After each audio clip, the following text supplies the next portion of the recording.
Hi అండి, అందరూ ఎలా ఉన్నారు? ఈరోజు వీడియోలో దోసల పిండితో టిఫిన్ సెంటర్లో వేసే పునుగులు ఇంకా చట్నీ అదే టేస్ట్తో మనం ఇంట్లోనే ఎలా చేసుకోవాలో చూపిస్తాను. ఇలా ఒక్కసారి చేసుకున్నామంటే ఇంకా ప్రతిసారి మనం ఇంట్లోనే చేసుకోవాలనిపిస్తుంది, అంత బాగుంటాయండి. అలాగే లాస్ట్లో ఒక చిన్న టిప్ మీకోసం. వీడియోలోకి వెళ్ళే ముందు మా వీడియోకి ఒక లైక్, ఒక షేర్, ఒకసారి సబ్స్క్రైబ్ చేసుకోండి ప్లీజ్.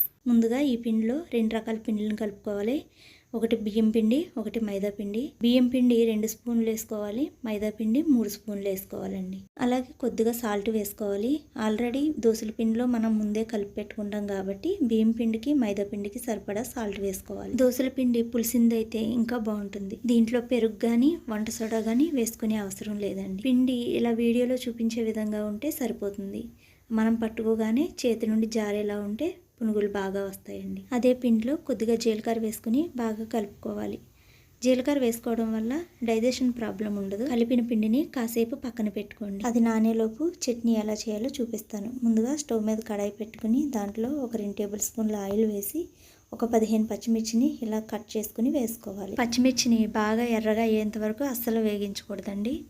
కొంచెం కలర్ చేంజ్ అయిన తర్వాత 1 స్పూన్ జీలకర్ర వేసుకుని తర్వాత 1 కప్పు పుట్నాల పప్పుని వేసుకుని కాసేపు వేగనివ్వాలి. ఇప్పుడు 1 ఇంచు అల్లం ముక్కని ఇలా చిన్న చిన్న ముక్కలుగా కట్ చేసుకుని వేసుకుని దాని తర్వాత 1 గుప్పెడు కొత్తిమీర, కొంచెం చింతపండు వేసి ఒకసారి కలిపి స్టవ్ ఆఫ్ చేసి చల్లారనివ్వండి. పుట్నాలు చల్లగైన తర్వాత ఒక మిక్సీ జార్లోకి వేసుకుని దాంట్లో ఒక 3 రెమ్మల కరివేపాకు, ఒక 5-6 వెల్లుల్లి రెబ్బలను కూడా వేసుకోవాలి. కరివేపాకు పచ్చిగా వేసుకోవడం వల్ల చట్నీకి చాలా టేస్ట్ వస్తుంది. అలాగే రుచికి సరిపడా సాల్ట్, నీళ్లు పోసుకుని మెత్తగా మిక్సీ పట్టుకోవాలి. తాలింపు కోసం స్టవ్ మీద కడాయి పెట్టుకుని దాంట్లో ఒక 2 టేబుల్ స్పూన్ల నూనె వేసి నూనె వేడయ్యాక ఒక 1/4 టీ స్పూన్ ఆవాలు, ఒక 1/4 టీ స్పూన్ జీలకర్ర, ఒక 1/2 టీ స్పూన్ మినప్పప్పు, ఒక 1/2 టీ స్పూన్ పచ్చిశనగపప్పు వేసుకొని పప్పులు ఎర్రగా అయ్యేంత వరకు వేగించుకోవాలి.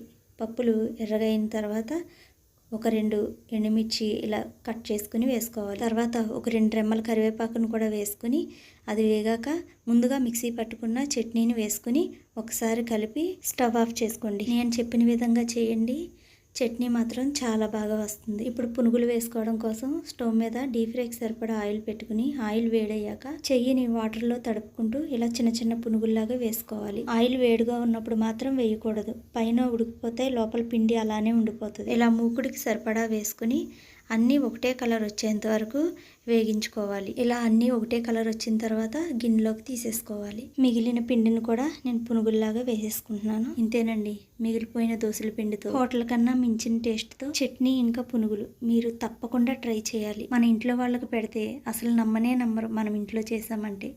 అంత టేస్టీగా ఉంటాయి, మెచ్చుకోకుండా కూడా ఉండలేరు. నేను చెప్పిన పద్ధతిలో చేయండి, చట్నీ ఇంకా పునుగులు అస్సలు తిరిగే ఉండదు. ఖచ్చితంగా చేసుకోండి. నా తరపున ఒక చిన్న టిప్ ఏంటంటే ఇవి తిన్నాక టీ కాఫీలు తాగడం కన్నా ఒక గ్లాస్ మజ్జిగ తాగడం ఇంకా మంచిది. మజ్జిగ తాగడం వల్ల ఆయిల్ తేనుపులు రాకుండా ఉంటాయి. ఈ టిప్ని పాటించండి. ఇంతేనండి వీడియో. మా వీడియో కనుక మీకు నచ్చినట్లయితే లైక్ చేయండి, షేర్ చేయండి, ఇంకా అలాగే మా ఛానల్ని సబ్స్క్రైబ్ చేసుకోండి ప్లీజ్.